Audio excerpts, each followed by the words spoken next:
Good morning. Welcome to Fantasy Sports Today here on SportsGrid. Happy month of August. I'm Craig Mish along with George Kurtz. And by the way, happy fantasy football season here on the show. Those of you who've been following us, of course, throughout the summer, we kick into fantasy football in high gear today. We'll have some back-end fantasy baseball content, but for the most part, it's time to help you out in fantasy football if we can. And again, it's great to be back with you here for another fantasy football season here on SportsGrid. George, good morning to you. Of course, we've got lots of football to get to. A lot of folks going to be drafting over the next month, most probably at the end of the month as opposed to the beginning. And also wrapping up fantasy baseball, which had its trade deadline. So the last huge moves happening now as well. Good morning to you. Good morning to you. And yes, this is fantasy football season, right? I've already completed 2 drafts. I have at least 4 more. This doesn't even include best ball, right? I always consider that a little different because there's a little different strategy for best ball than your regular home yearly drafts here. But it's fun. I've always said for me, a draft is like Christmas morning for adults, right? When I get to open my gifts after I make my draft pick, see what I have on my team, and then complain about it. Yeah, I think right now when you look at it, it's just kind of like getting to the end of the line for baseball. Most of you who are playing season-long fantasy baseball, the way that you're viewing it right now is if I have a shot, I'm in, but you sort of owe it to the league to compete if you can. And if you can't, I get it. But the bottom line is that it's time to start looking at fantasy football rankings and also some contracts and some key injuries on the football field this week. And George and I are going to dive into it. So let's get started right now as we begin the show.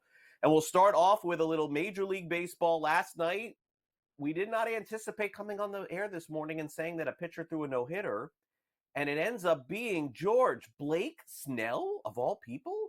Blake Snell of the San Francisco Giants was dominant, had the best start arguably of his career last night in the victory there. So Blake Snell striking out everybody in the park. If you're playing in a head-to-head league, congrats, you won this week. You don't have to do anything going into tomorrow. 114 pitches, 11 strikeouts. Bottom line is that the Giants may have done the right thing here, holding on to Snell. If he can dominate down the stretch, maybe they can move him at the end of the season. I have no idea what direction the Giants are going. Maybe you could tell me, George. But Orioles are calling up players. Jackson Holliday back to the big leagues this week. He hit a grand slam. Colby Mayo comes up as well. Jordan Westburg goes on the injured list. So the Orioles are sort of up against it. All right, now over to football. We got Dak Prescott looking to get paid. He's like the last quarterback that has not gotten paid in the NFL. Jordan Love did, Tua Tagovailoa did. No deal for Dak just yet. And also, as we mentioned, NFL training camps are open. So, George, let's go around the diamond and then go around football. First, the no-hitter last night. Doesn't happen a lot in Major League Baseball, so that's where we're going to start here today. Giants apparently, again, you know me, I'm reporting on all this stuff. But Blake Snell was not dealt by the Giants. Good by them, I guess. They did trade Soler, though. I don't know what they're doing. They're not going to make the playoffs. They just signed Snell. They got this guy Fitzgerald. He homered again yesterday, by the way. Another home run for Tyler Fitzgerald. But ask me to figure out what the Giants are doing, I couldn't tell you. They should have traded Snell, and I'll tell you why. If he pitches well, which it looks like he's going to do, he's got a player option at the end of the year. He's gone. Or he's going to cost more money. Either way, either that, he's going to go cost more money to stay with you here, but he's probably gone here. We know how that usually works. His player options for $31 million. So he's done. All right, he'll be, put himself back on the market looking for that big multi-year deal, the 5 years, 150, whatever it might be. I don't understand what the Giants did, especially after trading Soler. If you're trading Soler, you're saying our offense is done anyway. All right, they couldn't hit all week outside of last night. So not trading Snell didn't make any sense there. If you would have asked me someone who was going to pitch a no-hitter, boy, I would have been a long ways before I get to Snell, who had never even pitched into the 9th inning in his career. And now he can pitch a complete game, shutout, no-hitter, and all everything that comes along with it. Good in Cincinnati, nonetheless, right? Hit his paradise there, so good for him. Great start there. But, yeah, I would have never seen Blake Snell throwing that no-hitter for the Giants, the 3rd one this year in Major League Baseball. Yeah, I would have never seen this guy Fitzgerald come up and hit as many home runs as he did. I mean, Fitzgerald in the NL-only format is a potential league winner this year. We talk about league winners in fantasy football. If Fitzgerald hits another 10 home runs, this is a fab bid of 0 in every fantasy league. That's going to end up having 15, 20 home runs. I mean, that's just sort of incredible. All right, let's dive over to football. George, some significant injuries on the field this week. Let's get to them real quick here, and then we'll dive back into baseball. Do you think anything is affected with this injury to Justin Herbert? Did you move him down at all? The plantar fasciitis in his foot. He's a quarterback. Usually guys can work around this, but I don't know that this is something that goes away. And then the other significant injury, although, again, not a fantasy star anymore on the field this week, DeAndre Hopkins, it would appear that he's going to miss time. Now, how much, I have no idea. It probably affects other players on the Titans as well. But to count on Hopkins playing in week 1 seems pretty unreasonable. Yeah, they're saying, well, we'll start with Hopkins. He's out 4 to 6 weeks, so that puts you maybe week 1, maybe not. Bottom line is this. I wasn't all that heavy on drafting Hopkins anyway. Certainly he's not a wide receiver 1 for me. Maybe a 2, maybe a 3, flex guy there. We don't love the offense with Levis anyway. We don't know what kind of quarterback he's going to become. So Hopkins, he's a name guy, which means he's probably going to go earlier than he should anyway. Let him be someone else's problem. Let someone else draft him. Let them worry about starting him, sitting him, where to slot him in here. I don't want much to do with him. I do have him in a best ball league or two, but I don't think you'll see me in any of the any yearly leagues. I doubt I'll have him from this point, unless the value is just there. He's available in round 9, round 10, sure, but I don't think so. It seems as though spending any draft capital that I want on Hopkins. As for Herbert, it's a weird injury. I've had plantar fasciitis in both feet at different times. It's annoying. You can play through it, so I'm not really worried about that. I think he'll play through it, but it's not going to heal. It takes forever, because you can't stay off your feet, and there's not much they can really do for it. So I think he'll play through it, so I'm not really all that worried. But you mentioned, do I drop him in my rankings?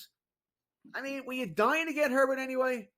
I mean, they got rid of all their wide receivers here. Quarterback is deep. I don't, in a one quarterback league, I don't think this is a worry here. All right, you can get somebody else you like here. I think in a super flex league is where it becomes more interesting, but where you're slotting in Herbert. I mean, think about it. Allen, Hurts, Jackson, Mahomes, Stroud, Burrow, Dak, Kyler Murray, Love, Purdy. What I name 10 quarterbacks right there?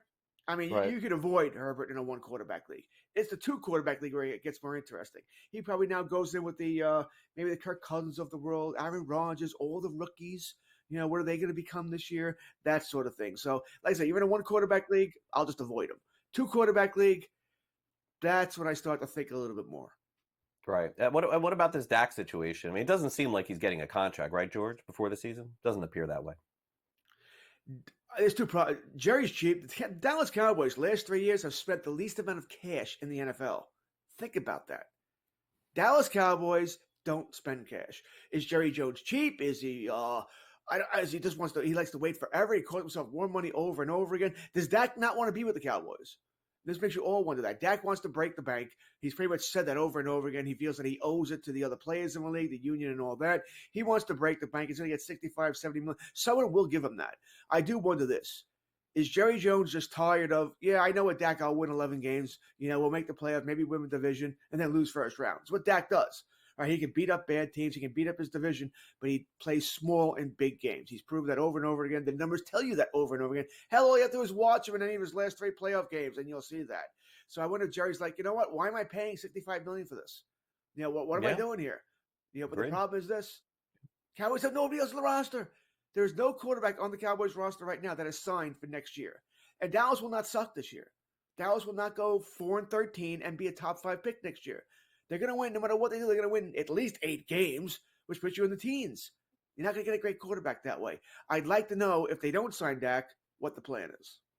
Yeah. Well, I mean, look, at this point, I mean, I'm not taking the other side of it necessarily, George, but teams that have only won 8 games have found a way to move up if need be. So if Dallas decides that that's the way to go, not sort of unreasonable to think that they can't trade up in the draft next year if that's the direction that they want to go to. All right, time for us to dive back into this week's best in fantasy. We'll hit to the baseball diamond. Jose Ramirez among them. We'll be right back.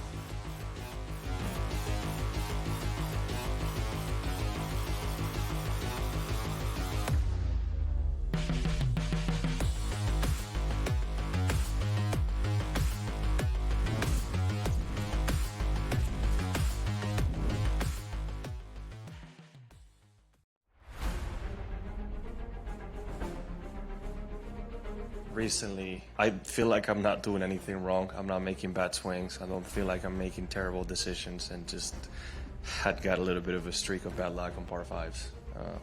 Didn't birdie any of them at the Open, didn't birdie any of them today. It's just, and I didn't feel like I did anything terribly wrong, right? But that's just golf. It happens. What's done is done, and this week is the most important week of the year right now. If he lands it pin high, he's going to be off over the pin position and leave himself a tough putt there. That should bite now. He didn't like it by the looks of it, but he'll love it when he sees it. Just get this before that bunker. Put himself in a good position.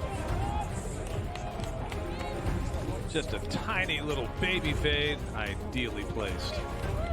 To tie the lead at 16.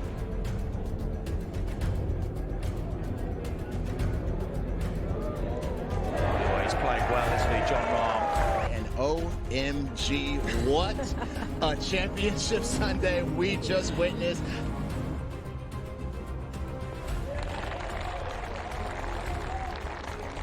Win, right? Selfishly, you always want to get that done, but you don't want to see a teammate and a good friend missing a putt for that happening for me.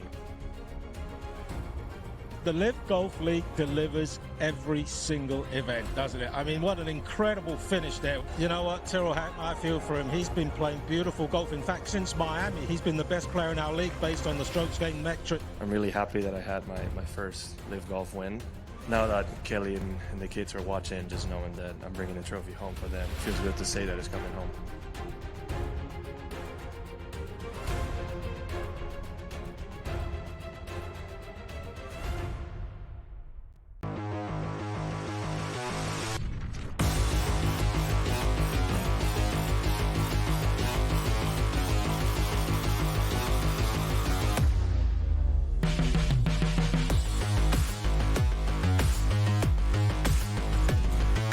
All right, welcome back. Fantasy Sports Today here on SportsGrid. Let's dive right in. These are the hot players in fantasy baseball. Again, lots of fantasy football content coming for you folks. But as we sort of wrap up the fantasy baseball content here on the show, we continue on and talk about the hot players. These are players owned in fantasy leagues, so not much you can do here. But Jose Ramirez charging toward yet, George, another top 3, top 4, top 5 MVP finish in the American League. I mean, this guy, without a doubt, George, in my mind, is the single most underrated player in Major League Baseball and has been for several years, and that's not going to change. When he's going to retire, we're going to look back at his numbers and say, how did we not acknowledge the career more of Jose Ramirez of the Cleveland Guardians? He is just always great. Is he, first of all, I guess the joke for me, do you want to put him as the MVP over Judge this week? Because, you've had Henderson, you've had Witt, now you can put J-Ram there if you like. I'm not you don't want doing to that. give the MVP to Judge. I'm saying, I said top 3. Were you not listening to the show? Top 3, top 4, top 5. I never said he's going to win. Would you stop? No, I know. I said, do you? I didn't say you would. Is J-Ram the best player that doesn't get the love he should in Major League Baseball? I just said he's underrated. What show are you doing? You working another show with me? I'm just trying to back you up here. I'm trying to back. I'm not backing you up anymore. You're Go taking down shots and on Judge.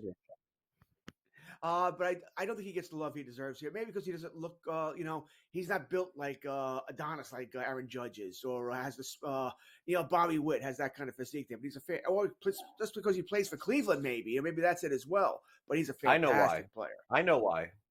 You want me to tell you? Tell us the reason. We want to know. It's not his fault. He just doesn't do a lot of media. He doesn't talk a lot. He barks sometimes, but he doesn't talk a lot. That is, apparently he does bark. Apparently, J-Ram has a fan in my dog Farrah there. Very well loved in the canine category. That dog never barks. She never barks. And of course she does now. Thank you. She wants to be a part of the show here. She's a little camera shy though. Or maybe she just wants me to bet some dogs today. Maybe that's what she's saying. I should bet some underdogs today. Which is, I am Captain Chalk, something I generally don't do all that much anyway. Got it. All right, we've hit enough on Jose. All right, Vladimir Guerrero Jr. coming up on the final year of his deal with the Blue Jays. Going to get a nice bump in salary again with them. If the Blue Jays run it back, he'll stay with them, George, in the offseason. But this is a very interesting case in your Dynasty League because if you remember several years ago, we were talking about Vlad Jr. being one of the very best keepers in all of fantasy in years. And, I don't know what the Blue Jays are going to end up doing here. I know they made a nice deal there for Kikuchi. They got some players back for Houston, but I don't know. I'm just not sure. Are the Blue Jays, George, do you think that they're going to try again with this group, or do you think that they're going to just punt? What do you think? I thought they should have broken it up more than they actually did. I mean, I would have made more trades. I don't know what the offers were, but you said it. That Kikuchi deal was wow. They really got a lot for, let's face it, an SP4, SP5. I know Houston was desperate for arms there, but surprised they gave up that much for him. I would have thought that maybe Guerrero could have gone, Bassett, Gossman. Gossman got wrecked last time. Maybe they should have tried to get out from underneath that contract. My best guess is he stays. I think he's the guy they're going to try to, you want to call it build around. He's the face of the franchise, whatever it might be. I think he stays. I also don't think he'd get the kind of offers that they would consider moving him for. Since he's pretty much that one-trick pony, the home run guy. So I think he stays with Toronto. I think they're going to be another team next year that we're like, oh, wow, this should be a decent team, and they'll disappoint again. That's just what Toronto does. It's funny. They remind me a lot of the Toronto Maple Leafs in the NHL. Same thing. A team that looks great on paper, never gets it done. Yep. All right. Now, George and I were both in sync at the deadline on, or the All-Star game, I should say, on Pablo Lopez, who did not make the All-Star team this year. But George and I said this was a guy to target in fantasy, and we were right, both of us. 13 innings pitched, 14 strikeouts over the last couple of weeks. I think we even both said like this was the single biggest target for anyone in fantasy as far as pitchers go, just because it didn't make sense what his first half looked like. So, George, I expect the Twins to make the postseason. I expect Pablo to pitch game one of the postseason, and I expect him to dominate down the stretch here. Probably too late to acquire him in fantasy. Yeah, I think your time to buy low is over. Right, he's fixed the problem. This was a guy that might have been a surprise top 10 starting pitcher in March, right? That top 10 fantasy starting pitcher in March that we were all looking to draft. That name may have surprised you when you saw him on the rankings list there. He got off to whatever. The first half wasn't great. For whatever reason, I'm not so sure we know the reason, but he seems to have turned it around now, and I agree with everything you said. All right, I think you'd love to have him right now. I think the Twins will make the playoffs. I think he will be a game one starter. I think he'll pitch well from here on out. I think he will be your maybe your SP1, SP2 at worst fantasy wise here. So love Lopez. If you can go out and get him, hey, go do it. But the time to buy low, that's likely done. Yep, Royals also diving into the trade deadline a little bit. Man, I wanted them to do a little bit more, I'll be honest. But Brady Singer also pitching very well for them. I'm kind of secretly rooting for a couple new teams to get in, maybe Pittsburgh, maybe KC. Singer, 14 innings pitched, 3 earned runs. He's, the Royals had a hard time here, George, drafting and developing pitchers. They have drafted a bunch, but they just didn't develop them. Singer is one of those guys I think that has a good shot. And you would think they would have been able to develop pitchers more because, playing up in the big KC, that ballpark's a pitcher's haven, right? It's big. They got rid of the artificial turf, so the ball doesn't scoot through the infield anymore. They're thinking about replacing that park with the new. No, don't do that. It's a beautiful park. Would never want to see that park replaced here. So, like you, though, I'm hoping they get in, though. Could we really see 3 American League Central teams get in the playoffs? We think Minnesota's getting in. Pretty sure Cleveland's getting in. So Kansas City will be the third team. I wouldn't have predicted that beginning of the year here. So we'll see there. But once again, Singer, good, solid guy. SP3 fantasy-wise, he's not going to win you a league, but we all need guys like this who outperform what we thought they might do. Yep, I would agree. All right, so those are the players that are having really good weeks in fantasy. You're coming down to the wire, maybe in a head-to-head league. You see those stats. Now, we are going to dive into the players that are on the flip side, the ones that have not had great weeks, and we will take care of that next. We'll also have our first look at the wide receiver position in fantasy football, so make sure you stay on the grid for that. As a reminder, George and I will be with you every Saturday morning throughout the fantasy football season.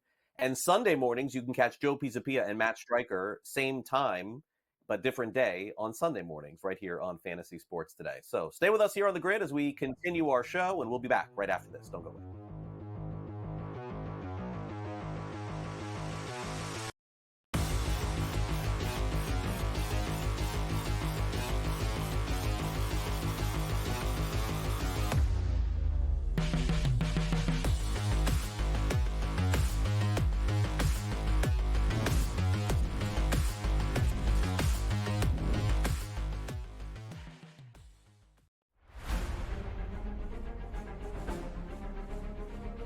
Recently, I feel like I'm not doing anything wrong. I'm not making bad swings. I don't feel like I'm making terrible decisions, and just had got a little bit of a streak of bad luck on par fives.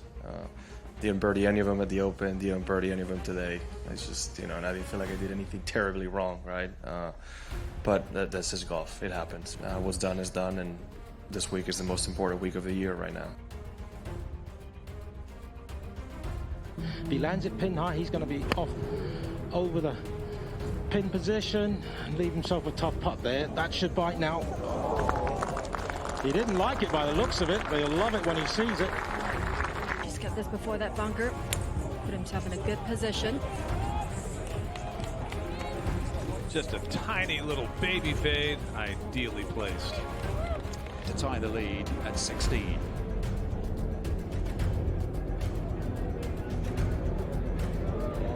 Oh, he's playing well, isn't he, John Rahm? And OMG, what a championship Sunday we just witnessed.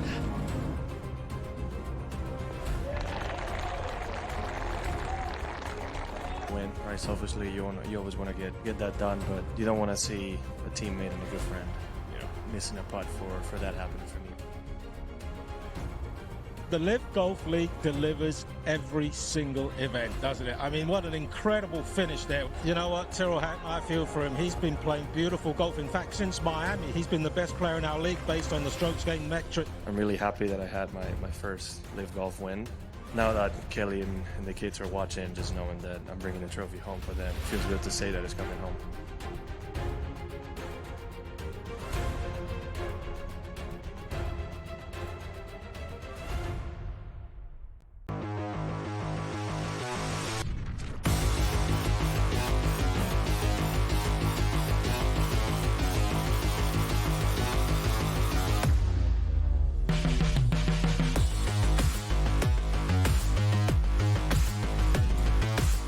Welcome back to Fantasy Sports today here on SportsGrid. We've come to a fun part of the show for George Kurtz because he gets to complain about guys. Loves doing that.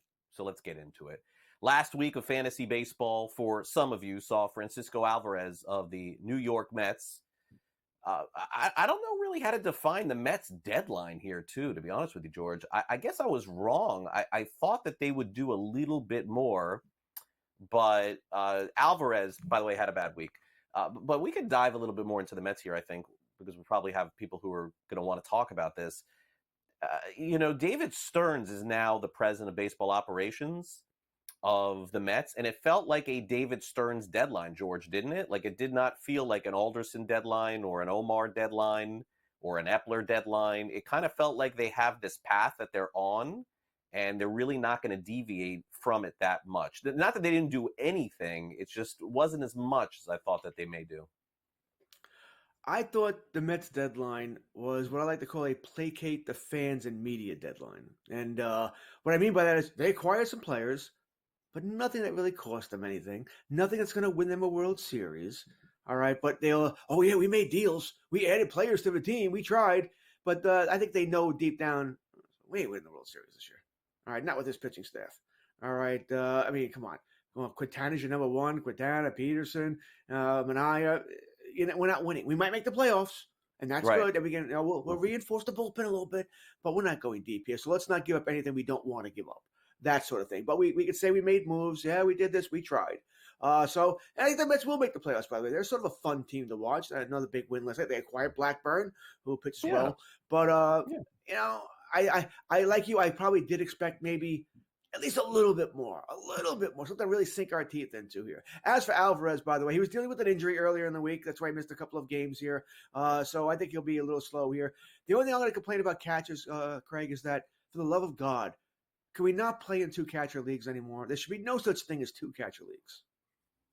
Yeah, I don't know why they still do. I don't know. I don't know the answer to that. But George, the old school is always going to be the old school with that. But I agree with you 100%. Okay, so Bryce Terang had a bad week. I don't know that we need to spend a ton of time on this, George. I mean, he's one of the players that was drafted in fantasy leagues this year that has just so outperformed his average draft position that I'm not going to complain about this guy, even if he has another bad week next year. By the way, even if he does nothing pretty much the rest of the year, he's been just so much better than anybody thought. Now, while you're right, though, we're fantasy owners. We don't care about what you already did. We don't care what you're doing now. All right, that's the funny thing about us, right? With fantasy, great. Yes, everything you said is true there, but I need you to perform now. Now it's money time, right? Now we're trying. If you're in a head-to-head league, playoffs are starting soon. We're going down the stretch here. I can't trade you now because you did have a poor week. So I guess definitely understand people still complaining about it. But everything you said is true. We never saw what he's already done coming. If you'd have taken these numbers, we had these numbers that's in September, you'd probably be happy, like, okay, fine. But now the fact that it's only August, we want more. And something in that hitter's ballpark. And by the way, Milwaukee needs more with Yelich. Looks like he may be done for the season. Yeah. He wants to come back, but we'll see. All right, so let's hit on a couple of pitchers here, one with the Yankees, one with the Cubs. Nestor Cortez Jr., strange week for him. Talked about maybe being traded, but not. Look, I mean, Cortez was a great find a couple of years ago, and now you just would wonder even if he would get a start in a postseason game for him. I think you'd have to ask that question. And then Shota Imanaga has been beat up a little bit, but again, another player based on your average draft position, where you got him, where you took the shot. As long as he gets his 180 innings at the end of the season, whatever it is, he was just an absolute monster for fantasy owners. I can't complain too much about him. So Cortez Imanaga, let's close it out. No problem with Imanaga, as you already said. It's almost like Terang again. You've already gotten more than you ever expected here. No one thought he'd have the season he was having here. He's probably no longer in the Rookie of the Year consideration. That's done here. But I'm still rolling him out there. He is what he is. We all need innings eaters, and that might be what he is right now. So no problem with Imanaga. Cortez, I want nothing to do with. Hasn't had a quality start, I believe, since June 15th. So it's been 6 weeks. His numbers on the road are horrific. You cannot start him on the road. I think the ERA, is it over 6 or approaching 6? It's just ugly here. And as you said, even the Yankees know this. Because apparently if they were acquiring Flaherty, Cortez was gone. They already had a deal worked out to send him somewhere too. So even the Yankees know that the bloom was off the rose there. It was fun for a little while. The league has caught up to him. I don't want much to do with Cortez. 2 home starts against subpar teams? Sure, that's when I might start him in a week. Right. And by the way, subpar teams on the schedule, George, as you know, for the Yankees coming up. So maybe next week and the week after is the way to go about it. All right. For the first time in 6 months, we're back to fantasy football talk. It has been 6 months since we've talked about any of the players we're about to hit on now. So buckle up. Fantasy football season with us begins now.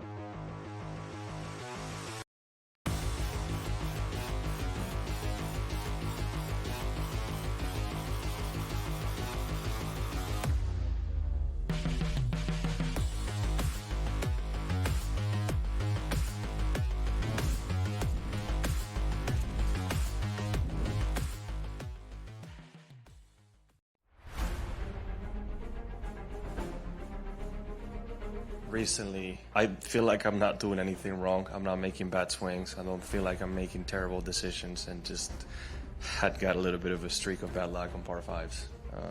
Didn't birdie any of them at the Open, didn't birdie any of them today. It's just, and I didn't feel like I did anything terribly wrong, right?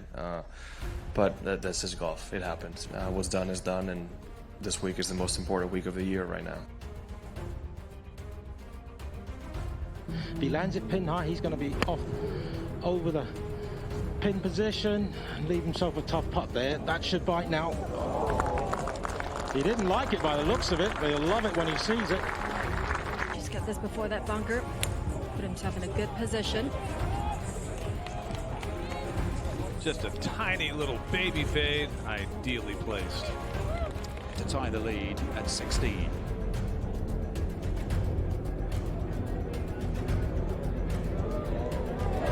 Playing well, isn't he, John Rahm? And OMG, what a championship Sunday we just witnessed.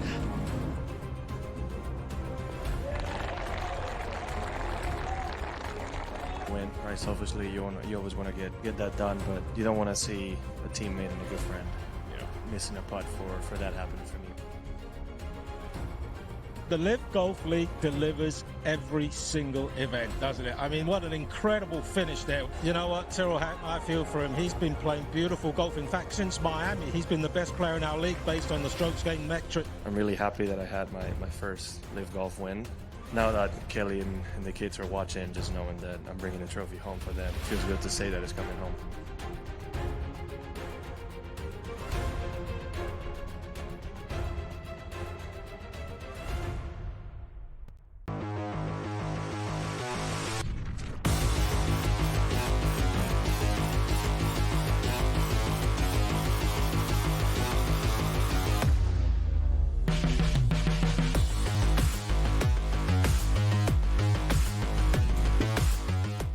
When we transition over to fantasy football, I'm never like quite fully ready for it, whenever that is, because I love baseball so much. Our producer Sam, he loves baseball so much. George loves baseball too. But we also recognize where we're at as an industry with fantasy football, where you turn the clock to August, you get that Hall of Fame game going, and then all of a sudden, a lot of people start drafting, early or practicing in the month of August. So, George, it's time to do it, man. Like, we're here.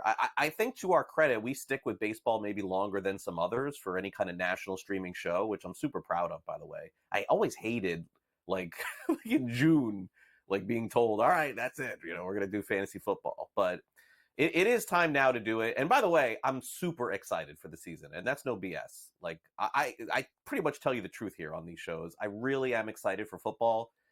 That game the other night, George, I was really not excited for. And 10 seconds of YouTube clips was enough for me for that game. But looking at rankings now, and we're going to start with wide receivers today, it's like it reminds me of doing this last year. So it's like we're going to talk about the number one wide receiver, at least drafted in fantasy. And so I'm like, okay, we're going to talk about Justin Jefferson here. And then I'm like, wait a second, that's right. They have no quarterback. He's not 1. He's not 2. He's not 3. I'm like, wait a second here. What's going on with these rankings? They're like completely different. But that's the game of fantasy. If you're not paying attention, that maybe you didn't realize that CeeDee Lamb is the number one overall fantasy wide receiver being drafted in football this year. Which might be a little strange because he ain't in training camp, right? Cowboys haven't signed him either, and he wants a new contract. And, once again, we can pile on Jerry Jones here.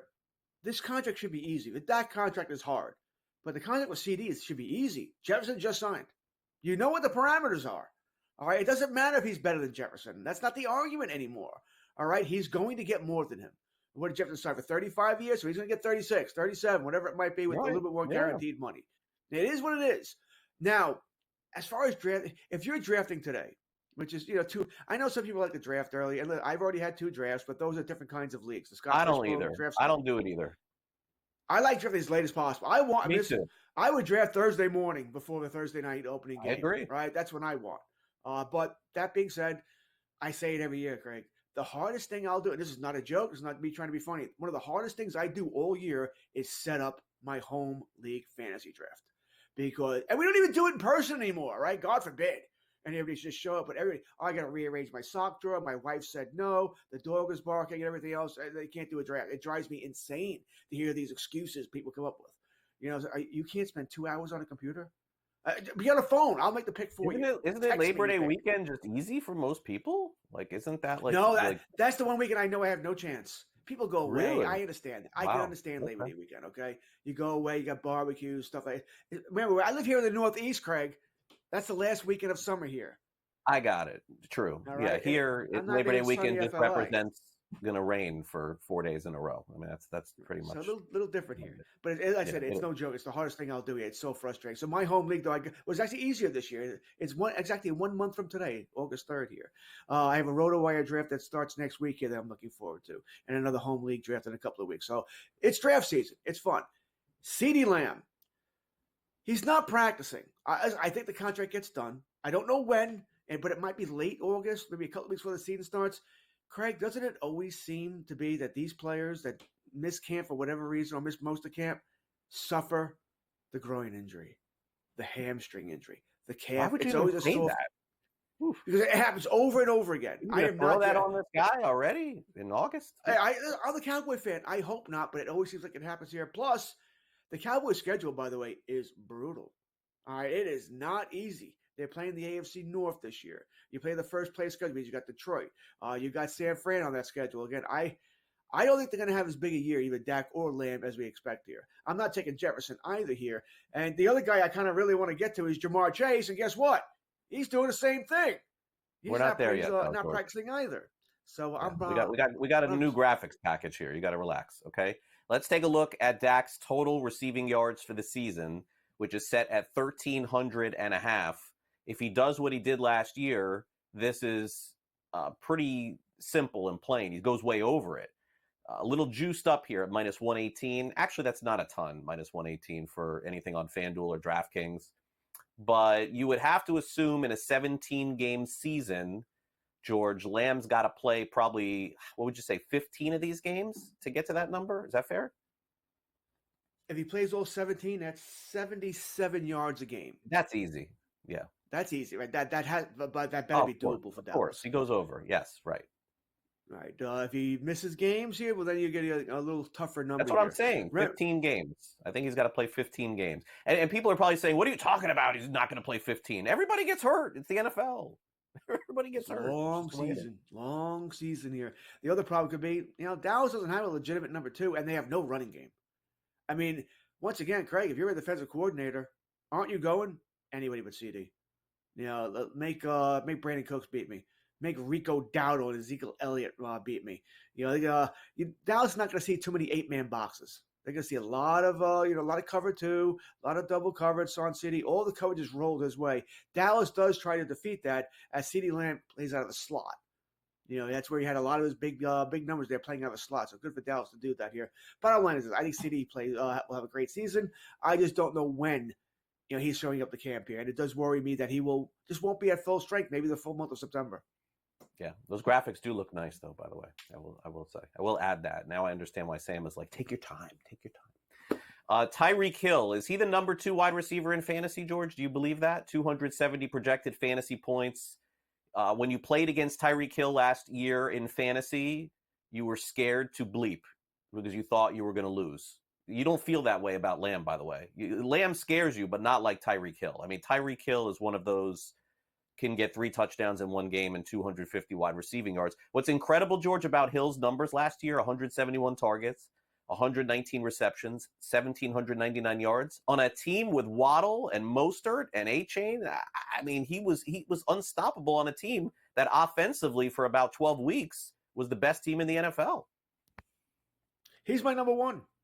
I would take it. He's in camp, showing up. I think he wants a new contract too, right? So he's all the incentive in the world to put up monster numbers. And we all know if he's even, he's leaving.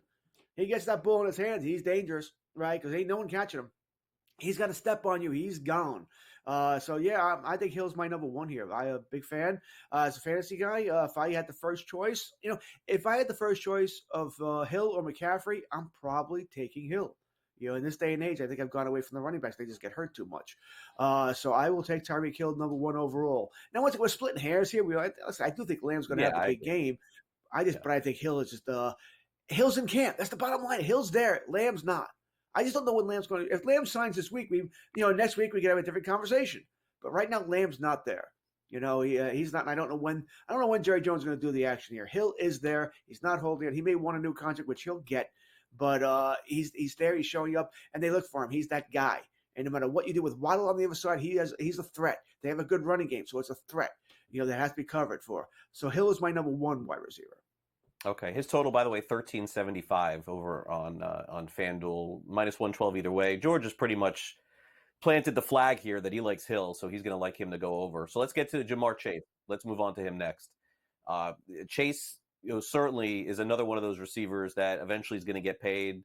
I don't know, George, that it's going to happen. I don't know if they're playing this game of the owner's going to talk and say he's not going to get it, because it's kind of what happened a few weeks ago, saying it's not the best time to negotiate. 100 receptions, 1,200 yards last season, and this was without Burrow for the end of the season. I would guess these numbers go up from last year. I think they do as well. All right. Everything you said about the owner is true. All right. I think they get Chase done because they're not going to get T. Higgins done, right? T. Higgins is going to be on another team next year. So I think they do get – you can't lose both for crying out loud. You lost no Tyler Boyd too, so technically more targets could be coming his way. I love Jamar Chase. He'd be my solid number 3 here. I can see him getting camp as well here. That worries me somewhat. Jamar Chase should have a monster season. All right, we'll take a look at his total amount of yards for the season over on FanDuel, and then we'll get to the rest of the wide receivers. You're watching Fantasy Sports today as fantasy football season begins here on the show.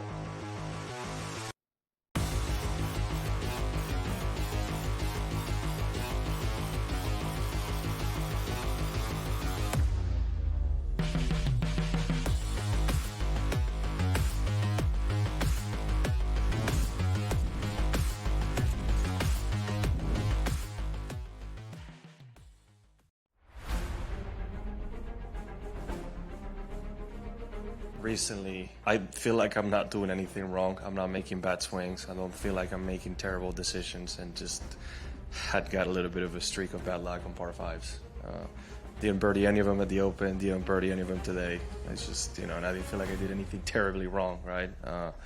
But that's just golf. It happens. What's done is done, and this week is the most important week of the year right now. If he lands it pin high, he's going to be off over the pin position and leave himself a tough putt there. That should bite now. He didn't like it by the looks of it, but he'll love it when he sees it. Just get this before that bunker. Put himself in a good position. Just a tiny little baby fade, ideally placed. To tie the lead at 16.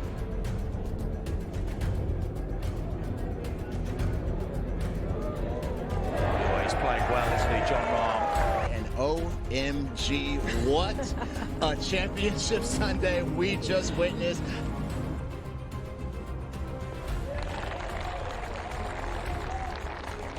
Win, right? Selfishly, you always want to get that done, but you don't want to see a teammate and a good friend, missing a putt for that happening for me. The Live Golf League delivers every single event, doesn't it? I mean, what an incredible finish there. You know what, Tyrrell Hatton, I feel for him. He's been playing beautiful golf. In fact, since Miami, he's been the best player in our league based on the strokes gained metric. I'm really happy that I had my first Live Golf win. Now that Kelly and the kids are watching, just knowing that I'm bringing the trophy home for them, it feels good to say that it's coming home.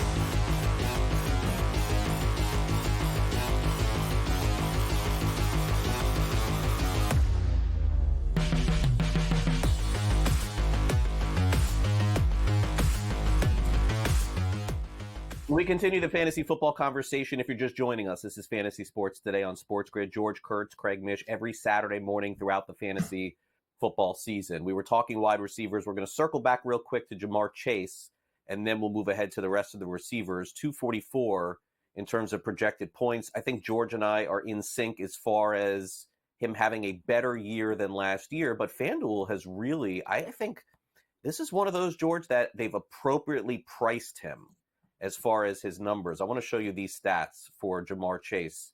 1250 is the number here. And I said that he could have a better season, but Chase to me fits a little bit of a different profile. I think with Burrow back for a full year, yes, I think he'll be better. But unfortunately for me, George, he is one of those players. And by the way, a key player on my keeper league. I love Chase, drafted him. He's been with me now for 3 years. But he is one of those guys that does, have I feel like he could have the injury bug. He's not like the taller guy, the bigger guy. But then again, we'll talk about Jefferson. He was the taller, bigger guy, and he got hurt too. So I think that's a good number for me, 1250. I'm going to pass on that. I would take the over. All right, I think he is going to. The injury bug I think is true, by the way, so I can't knock you there. But it's not much else going on there. They don't have much of a running game. All right, I mean, Zach Morris, Chase Brown, okay, it's average at best. And no tight end really to worry about. Gesicki, okay, once again, blah. And just him and T. Higgins, right? There's no Tyler Boyd there. He should get more targets. If he stays healthy, I think he crushes this number. Crushes it. I think he'll be over 1,500. And even if he misses 2 games, I'm okay. He just can't really miss more than that. And then it'll be more of an issue here. Someone's got to catch the ball. It's just him and T. They both want to put up big numbers here. Once again, I think he does have the same issues as CeeDee Lamb as far as not. And we'll worry about once again soft tissue injuries in the beginning of the season. This always seems to happen to players who aren't there for the full camp. I'm not worried about it yet. It's only August 3rd. Give me a couple of weeks. I'll be more and more worried where I might drop him a slot or 2 on my rankings. For now, though, he's number 3. Okay. Now let's go to Justin Jefferson. So, George, here I'm going to ask you a quick question here before we go to Jefferson. So, when Deebo Samuel had that huge year 2 years ago, was it 2 years ago, and was arguably the fantasy football MVP, do you remember who was throwing to him? Which quarterback was throwing to him that season? I'll assume it was Jimmy G. Okay. So that's what I want to get to here. I think that it's super overrated that we've moved Jefferson so far down in ADP and are so concerned with his numbers.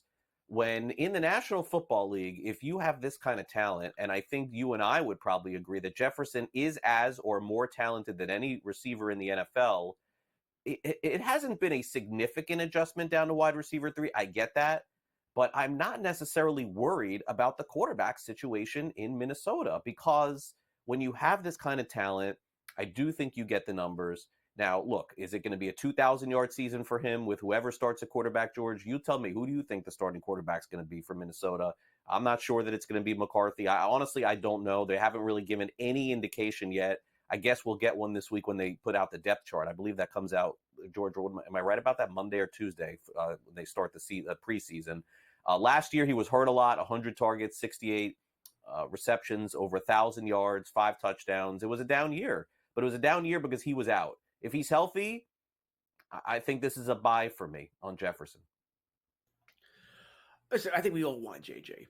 All right. And once again, we're splitting hairs here. I'll take JJ on my team, on every team. I'm not going to complain.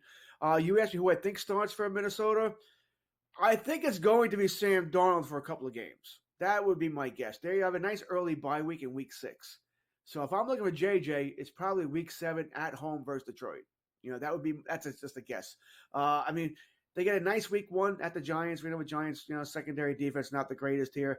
Then you play San Fran week 2. So I think you might want to avoid JJ there. Houston, Green Bay, Jets. That's a little rough stretch there. And by sitting him for the first month, you can avoid that stretch. So that would be my guess here, that JJ starts week 7. But once again, he may look great in camp, great in preseason, or he starts week 1, or it could be worse. Yeah.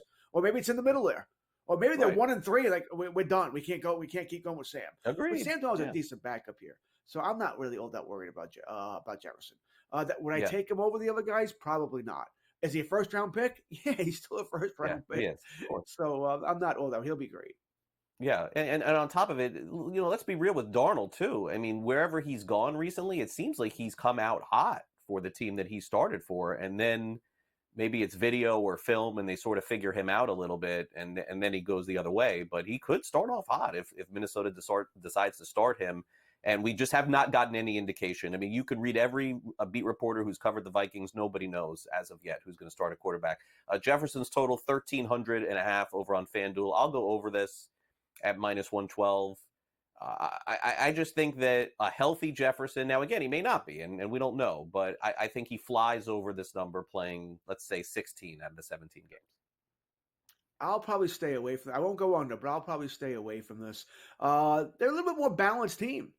All right. I think it's going to be a good offensive team. Hawkinson, they say, looks good. He could be back earlier than we thought here. They got Addison. Remember, they picked up Aaron Jones. They can run the football. And I think they will, by the way, right, to sort of protect Donald and McCarthy for that matter here. So I'll probably stay away from this number as far as him going over.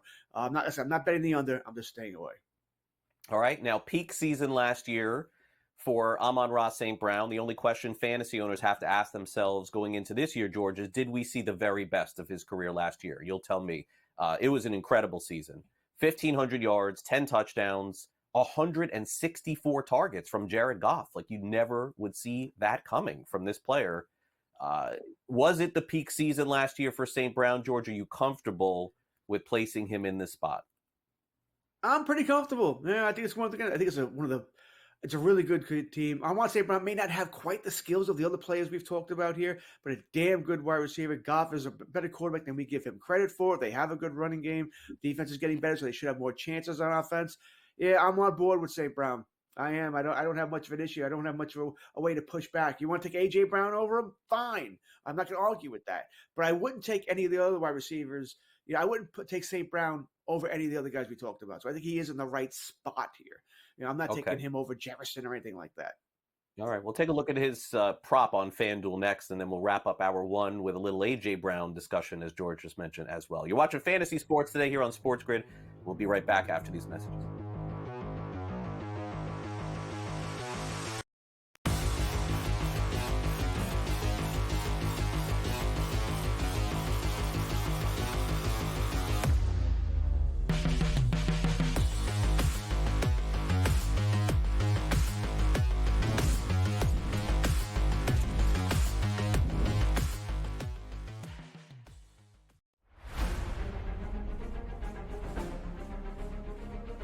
recently, I feel like I'm not doing anything wrong. I'm not making bad swings. I don't feel like I'm making terrible decisions, and just had got a little bit of a streak of bad luck on par fives.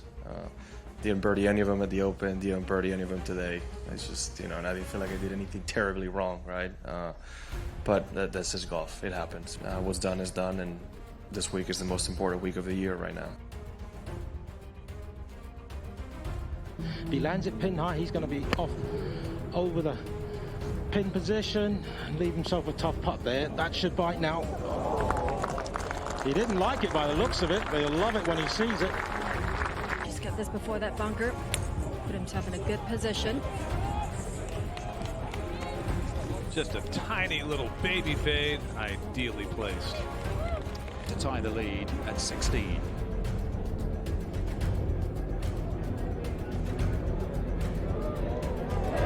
Playing well, isn't he, John Rahm? And OMG, what a championship Sunday we just witnessed.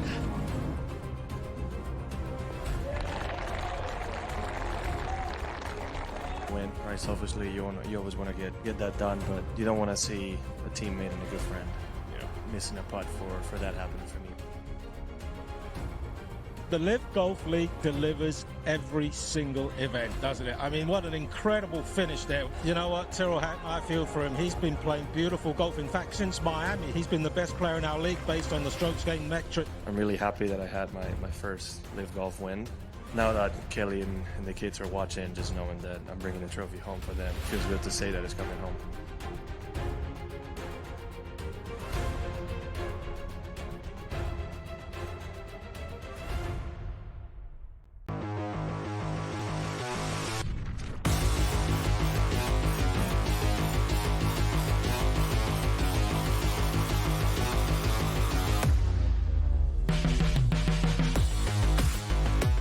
Careful with that, man. End of the season. Welcome back to Fantasy Sports today. Here on SportsGrid, as we mentioned, we're touching on some wide receivers. Let's real quick hit on Jamar Chase's season prop. Not Jamar Chase. We're talking about Amon-Ra St. Brown season prop. High number here, 1250. Hit it last year, George. You like it again? I don't love it, but I do like it. Yeah, I think they'll put up the points there. But I'm a little wary of it. As I mentioned, he doesn't have quite the skill set as the other guys we talked about here. Good player, really good player. They're going to score points. It's a very good team. Probably should have beaten San Fran that championship game last year, or divisional game last year. Didn't quite pull it off here. But I'm on the St. Brown train. Okay. AJ Brown, wide receiver 6. Let's get to him. Philadelphia Eagles, projected fantasy points 230. George, in November of last year, we were talking about this player being the number 1 overall pick in fantasy football. And then the wheels fell off. The Philadelphia Eagles like nobody's business. I mean, still an incredible year, 1456 in terms of receiving yards and 7 touchdowns. But George, we were doing that conversation here on this show. AJ Brown is going to be like the number 1 or number 2 overall pick. But the Eagles, my gosh, they fell so flat at the end. Yeah, they were 10-1, and as you said, the wheels fell off, the train crashed, dumpster fire. They got rid of both coordinators here. Big Dom gets suspended. That seemed to be a big thing as well here. Just a strange ending to that season, and they played like crap in that playoff game. I do worry somewhat about the change of coordinator. All right, but still, he's a focus point of the offense. I think the fact that they have Saquon Barkley probably a good thing, right? That takes some of the that safety. You have to creep a little closer to the line of scrimmage. You know what I mean? Creep a little closer. Devonta Smith is a legitimate weapon on the other side. Dallas Goedert, good tight end. So I'm bullish on AJ Brown. He was my number 1 wide receiver, taking him to Scott Fishbowl in that league. So I am bullish on AJ Brown. Those numbers last year, I'll take those numbers right there and run. You're gonna give me 40, I will be thrilled. Maybe I like a few more touchdowns than the 7 here, but you give me 1456. I am not complaining whatsoever. I think he probably doesn't quite hit the yardage total this year. But I think the touchdowns make it higher. So we get sort of a little bit of an offset there. But yes, I'm an AJ Brown guy. Yeah, a lot of red zone targets for Philly handled different than some other teams. You saw that graphic. He had 7 touchdowns last year. For a guy being drafted this high, that's not a lot. But you have Hurts on the run, and they set up that tush push so many times near the goal line, which is why those receivers don't just get a lot of touchdowns like some other teams. His yardage total, 1225.5 on the season. And so 1,400 last year. This is an interesting number. I wonder why FanDuel has this 200 yards lower. That's a little odd, no? I think it's because of, once again, Barkley, the running game. They're assuming that they're going to run the ball more here. Different kind of Kellen Moore does like to run the ball, but Kellen Moore also likes to take shots into the secondary. He's the ex-Cowboy offensive coordinator. He likes to take shots. So that should help his total as well here. I think the fact that Devonta Smith's on the other side as well, he's a legitimate. I mean, he's not a 1, but he's a really, really good 2. So he's got to get his opportunities as well, which will take away spots. That being said, there should be more than enough opportunities to go around here. Yeah, I would agree. Did Brown miss the playoff game last year for them too? Wasn't he hurt at the end of the season? Something like that. Am I remembering that correctly? I think he missed the game, but I think he was banged up. Yeah, I thought so at the end of the year. All right, hour 2 coming up next. We've got a preview of the AFC East. That's where we begin, as we have basically a month until the NFL season begins. We also have buy or sell. Don't forget the SportsGrid 60 is on deck and a whole lot more. So make sure you stay with us here on Fantasy Sports Today on SportsGrid. So before we do our AFC East preview, George, let's give people a little bit of a taste. Does it feel the same as it has in the past for you? I mean, I guess we still have this Jets, sort of wild card team lurking here a little bit, not knowing what Aaron Rodgers is going to be. But it still, to me, feels a lot like Buffalo, feels a lot like Miami. And, a lot of projections, by the way, have the Jets better than the Dolphins on the season. I don't know. Maybe I'm missing something with that one. But we know that New England is at the bottom. Well, first, let's give Craig his credit here. A.J. Brown did miss the playoff game last year. You were correct. Just looking that up right now. Did not play. As for the AFC East, well, we think Buffalo's taking a step down, right? No Stephon Diggs, who they throwing the ball to. They better hope Keon Coleman's the real deal right away, or else Dalton Kincaid's going to be a really focus point of that offense here. The Jets, I think you put it perfectly. They are the wild card. If Aaron Rodgers is the Aaron Rodgers of 3 years ago and can stay healthy, this is a damn good team. If not, then who knows what you're going to get here. The only thing I feel confident about in the AFC East is absolutely what you said here. The Patriots are bad. This is going to be a bad, bad team. But the other teams are all legitimate. Aaron Rodgers is the wild card, though. If he stays healthy, Jets are dangerous. Yeah, we'll talk about the Patriots, too. Their season win totals, debatable right now. Lowest on the board. Will they go lower? George and I will hit on all this next.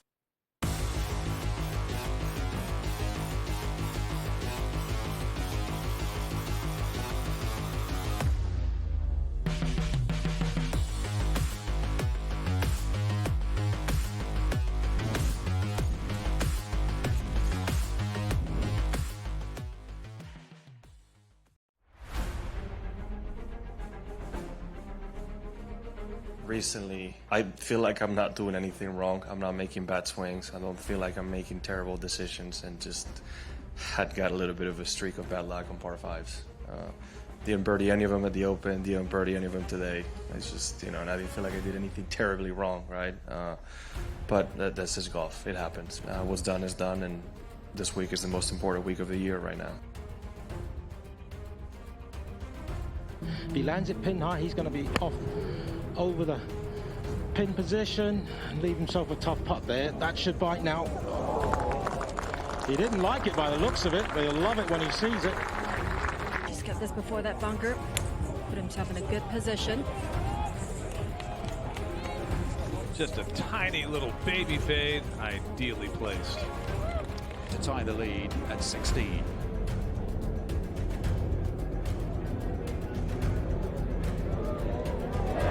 Playing well, isn't he, John Rahm? And OMG, what a championship Sunday we just witnessed.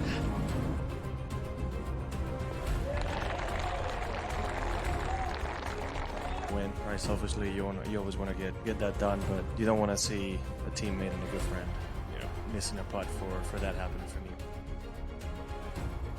The Live Golf League delivers every single event, doesn't it? I mean, what an incredible finish there. You know what, Tyrrell Hatton, I feel for him. He's been playing beautiful golf. In fact, since Miami, he's been the best player in our league based on the strokes gained metric. I'm really happy that I had my first Live Golf win. Now that Kelly and the kids are watching, just knowing that I'm bringing the trophy home for them, it feels good to say that it's coming home.